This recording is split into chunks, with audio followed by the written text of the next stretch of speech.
Hello dear students, I am Harpreet Khurana. Welcome to my channel Learning Station. Let us study a new topic today using Python libraries. The learning objectives of today's class are understanding library, importing modules in a Python program, using Python standard library functions and modules, creating a Python library. So one by one, my dear students, we are going to understand about all these topics.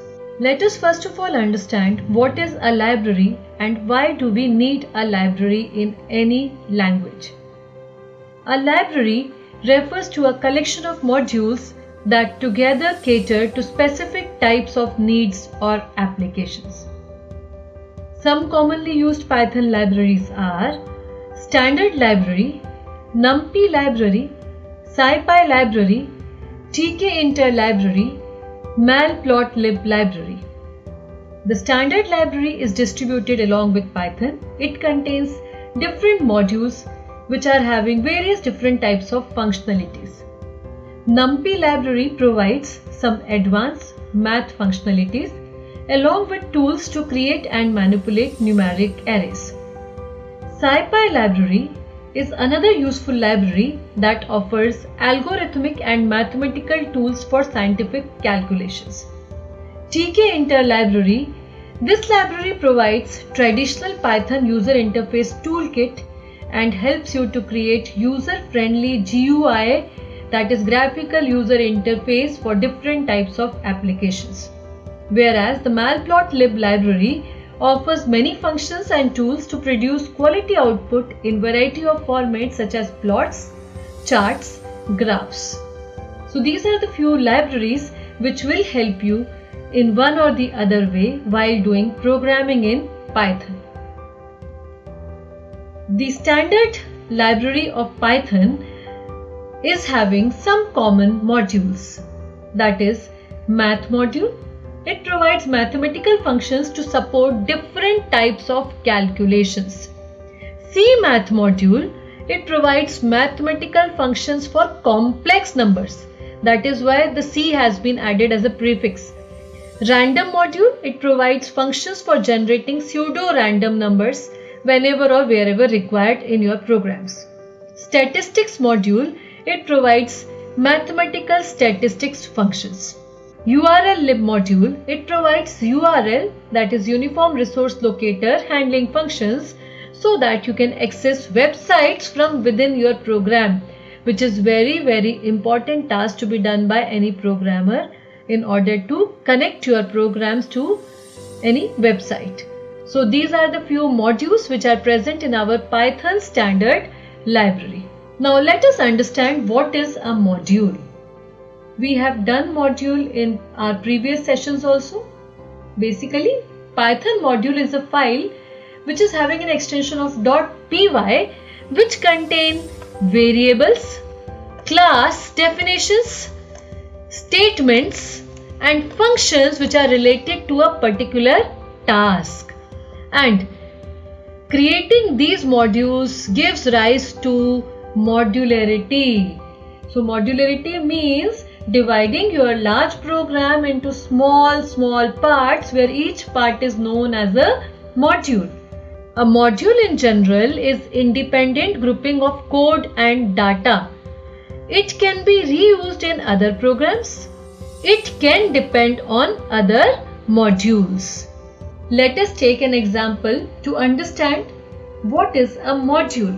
If someone has created a module, say play audio, to play different audio formats coming from different sources, for example MP3 player, FM radio player, DVD player, etc.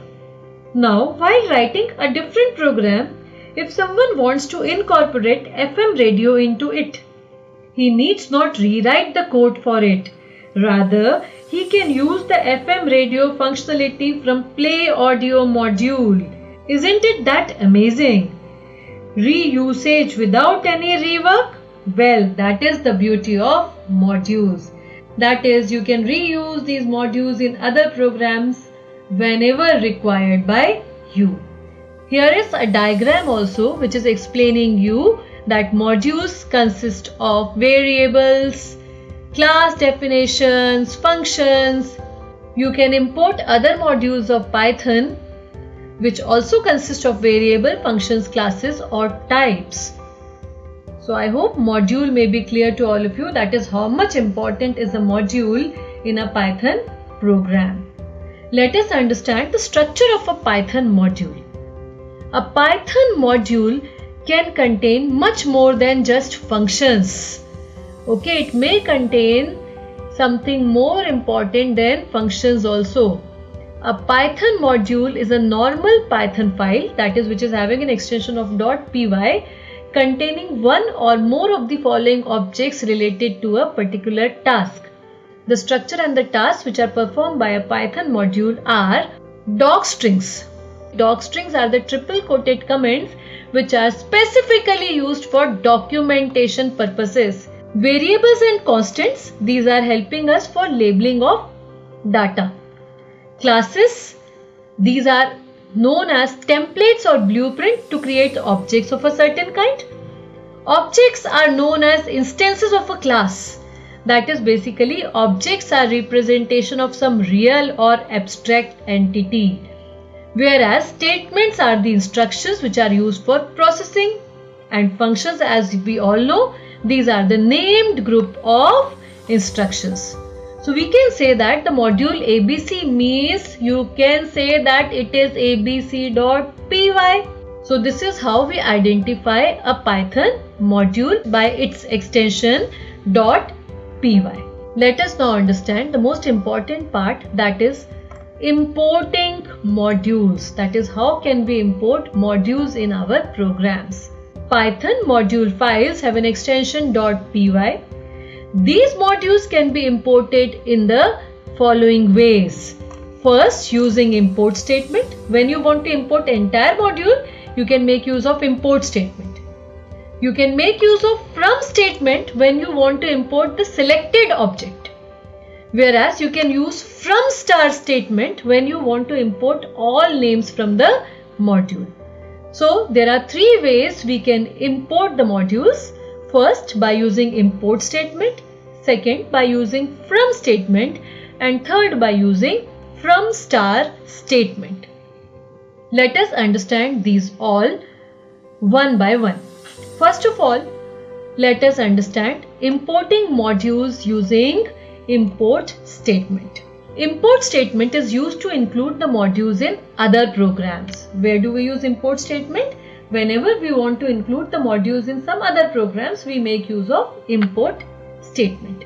The syntax is import followed by the file name. That is, for example, in class 11th we did how to import the math module. We can use import math, or this will help us to import the module math. More than one module can be also inserted in a Python program, which you can separate by using the commas. Like for example here, import math.os. So this will help us to import two modules, that is math module and OS module. Using import statement, one can view all the functions and other attributes of a particular module. That is by using the dir statement. First of all, you import the module which you want to import. Like I have imported here import math module. Then we just want to see all the functions which are present in this math module. So I have given the function here dir math. So this is going to show me all the functions which are present in the module math.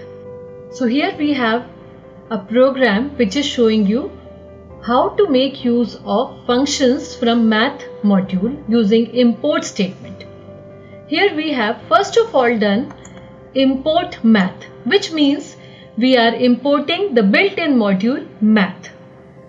Now we will be using few functions which are present in this math module. The first function which we are using is math.sqrt, and square root of 25 we are finding out. So this will give me the square root of 25. The second function which we are able to see is pi function. The third function is we are simply using the degrees function. So here this 2 is radians. So this 2 radians will be converted to the degrees. Same way Here 60 degrees will be converted to the radians. So we have radian function. Then we have math.sine function. So we are getting sine of 2 radians. Here we are getting cos of 0.5 radians. Then we are getting tan of 0.23 radians. Then we are able to find out the factorial of the number 4. So let us run this program and see its output. So here we have first SQRT, that is square root of 25. Then we have the value of pi. Then we have the degrees. Then we have the radians. Then we have the other functions outputs. So this is how we make use of import statement in order to import a particular module from the Python libraries. So let us see another module, which is random module. So the same way we are going to import the module random. So this is how we are importing the random module. Now we want to get random integer between 0 and 5. So we are giving the function as print. Random is the name of the module and the function which we are using is randint. So I want to get random integer between 0 to 5. So I am giving the lowest range, minimum value as 0 and maximum as 5. Then the second is I want to print random floating point number between 0 and 1. So it is again random module dot random function will help us to get the random floating point number between 0 and 1. Then we have generated random numbers between 0 and 100. So again we are using random module, random function followed by 100 because it starts with 0. So 0 into 100, accordingly it is going to give us the random numbers between 0 and 100. Then we have a list here. We have the elements of the list 1, 4, true, 800, Python, 27, hello. So we have different types of elements in this list. So using choice function in random module, we are going to pick up a random element from a set such as a list. So we are using random dot, there is a function choice which is going to pick up a random element from the list. Let us run this program once. So here is our program. So here we have the random integer between 0 and 5 which is 3. Then we have random floating point number between 0 and 1 which is this number. Then we have random number between 0 and 100 which is this number. And then it has picked up a random element from the list of elements which is hello here. So this is how we can learn how to import random module and we can use its function. So let us see one very important module now, which is date time module. To import this module, we have to simply write the statement import date time. This function print date time dot date dot today is going to give you today's date. Print date time dot now is going to give you today's date as well as time. Then this stay date is a variable which is going to store today's date. Then this is going to show you the year, month and day of the date which we have stored. So let us run this program. You can see here today's date is 16/6/2020. This is the time, this is the date. Year is 2020, month is 6 and day is 16. This is how we can make use of date time module in our programs. So the previous import statement was helping us to import the entire module.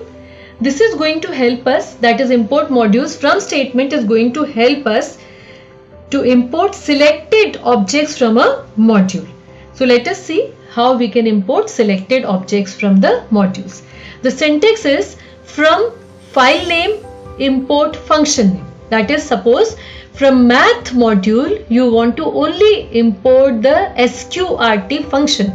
So the statement will be from math, which is the module name, import math.sqrt. So this is going to import a specific or a selected object from your module. So let us see one small program which is helping us to show how can we import selected functions from a particular module.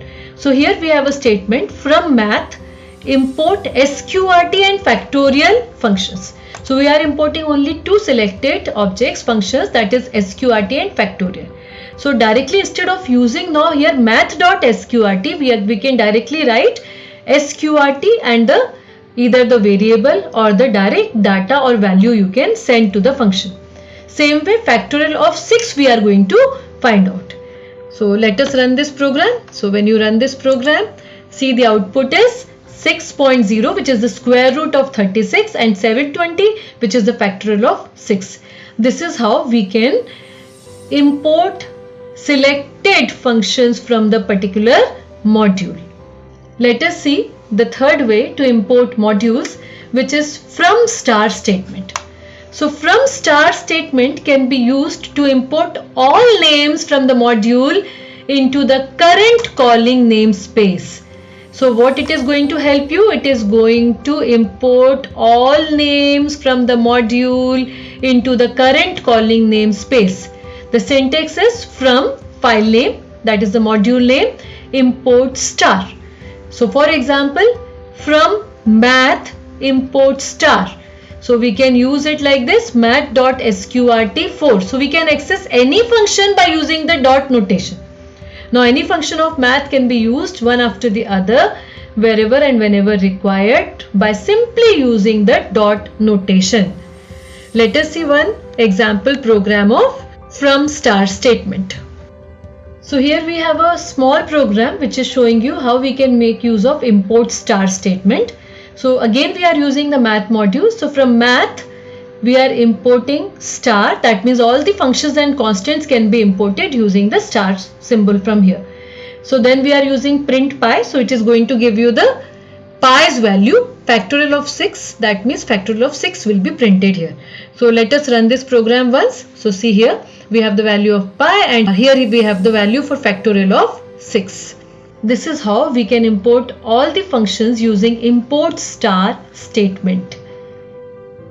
So here we have some mathematical functions, floor function, which is returning the largest integer which is not greater than x, and x is a numeric expression. So for example, mat.floor minus 45.17 is the value which we are sending it to return the largest integer which is not greater than x. So here this minus 45.17 is x. So you will get the result as minus 46.0.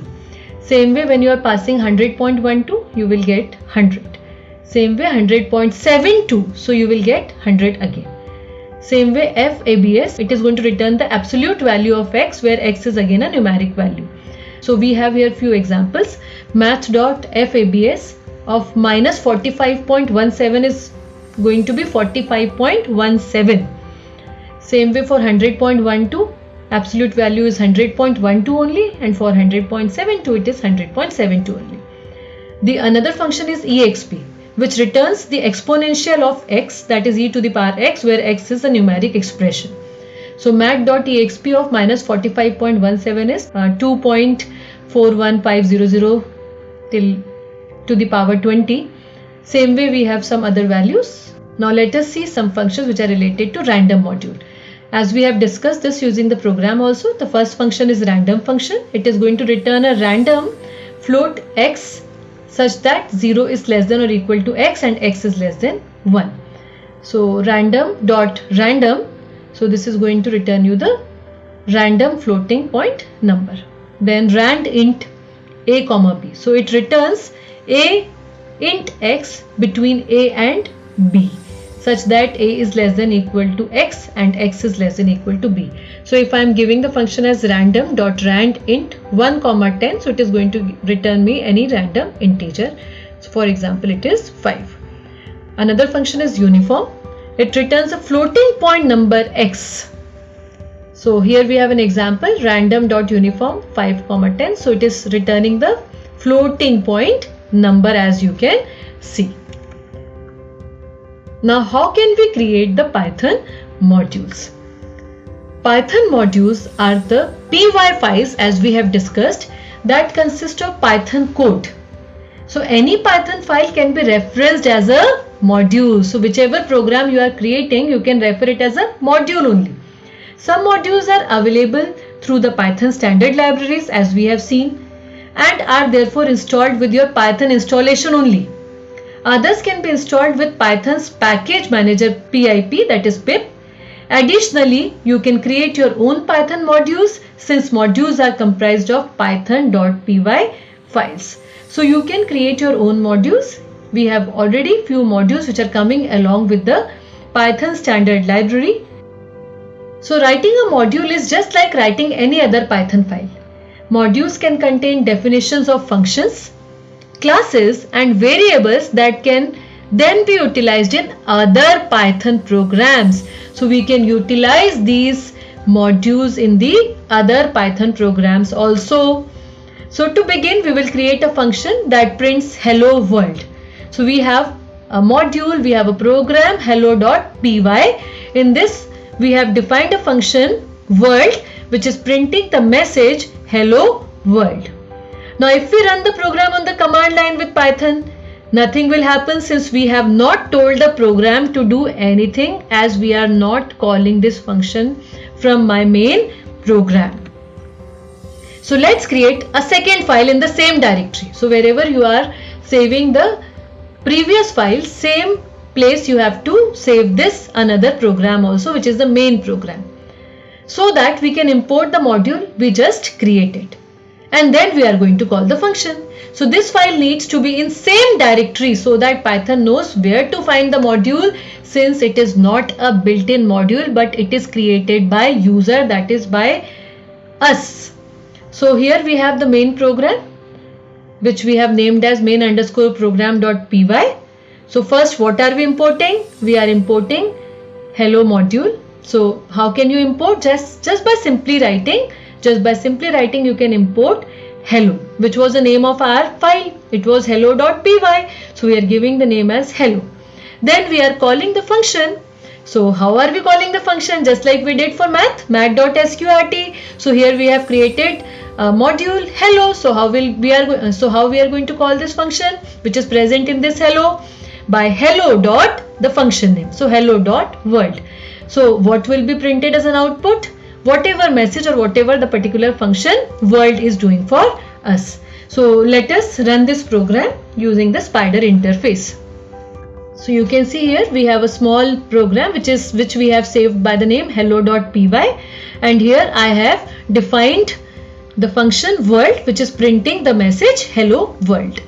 Then we have another program which is main program. So here is our main program. So in this we are importing hello, and then we are calling this function world which is present in my module hello. Then here, along with calling of this function world which is present inside hello module, we are simply printing a value of the variable which we have declared in hello. You can see here I have declared a variable here name which has the value as ABC. This name I am referring here, hello.name. So I am trying to show you how we can invoke a function as well as how we can invoke a variable. So let us run this program. Which program you are going to run? You are going to run the main program, not the module. So let us run this program. We have the output as hello world, which is from this line, and we have the output as ABC, which we are getting from this line. So it may be clear to all of you that how we have connected our module hello with the main program. So here we have the same program in the form of a slide. So I hope the program which we have run, it may be clear to all of you. Now let us understand what are namespaces. When we import modules in a particular program, these modules will become part of that program and they are called as namespace. So whenever we import modules in a particular program, these modules will become part of that program, and what do we call them? We call them as namespace. So Python implements namespaces in the form of dictionaries. How it implements namespaces? In the form of dictionaries. It maintains a name to object mapping. So there are three types of namespaces: global, local and built-in. How many types of namespaces are there? How many types of namespaces are there? Global, local and built-in. Now, what do you mean by the term module aliasing? Alias, as all of you know, it is an alternate or secondary name given. So one can create an alias while importing module in a program. How can you create this alias? You can simply write import the module name or the file name as the alias name, that is a secondary name by which you want to identify. Like for example, a person known as Amit at home is known as Bunny.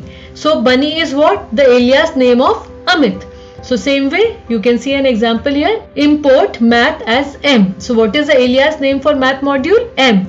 So how are we going to use this math module now? Not by the use math, but by using the name M. So M dot square root. So M dot sqrt is going to give you the square root of the number 4. This is how we are providing the aliases for the modules. Same way you can make use of more than one module in single line and you can provide them aliases. That is, import test as T. So test will be identified as T now and add will be identified as sum. So instead of test you will use T now in your programs and instead of add you will be using sum. Just remember that the keywords are not to be used as the alias names. Now, what is a package or a library? Python packages are the collection of related modules. What are Python packages? These are the collection of related modules. That is, the modules which all are related to each other. They are containing or they are present in the particular package. You can import a package or you can also create your own packages. Python package is simply directory of Python modules. So what is a Python package? It is simply a directory of Python modules. The steps to create and import a package are: create a directory, like we are taking an example. So you can see here we are creating a directory named as geometry, which is actually a folder. Add modules area.py to this geometry and volume.py to this geometry, that is to this folder. Now create a file init.py in directory geometry. So in geometry what are we creating? We are creating another file init.py. The init.py files are required to make Python treat the directory as containing the package. So both these files will be present inside the geometry folder, that is inside the directory geometry. This is how we create Python packages or Python libraries. Now what is this init.py file? Underscore init underscore dot py is simply a file used to consider directories on the disk as package of Python. So it is basically used to initialize the Python package. So why do we use this init? In order to initialize the Python package, we make use of this keyword. Python searches module in the following manner. How the Python is searching module? It is first searching the current directory, that means wherever your program is stored. Secondly, if the module is not found, then it searches each directory in the shell, that is the Python path. If all else fails, Python checks the default path, which is the installation location of the Python. That means from where we have installed the Python. So these are the 3 steps how Python is searching the module. I hope all of you must have understood what are these Python libraries and why do we use them. Thank you for watching. Keep learning.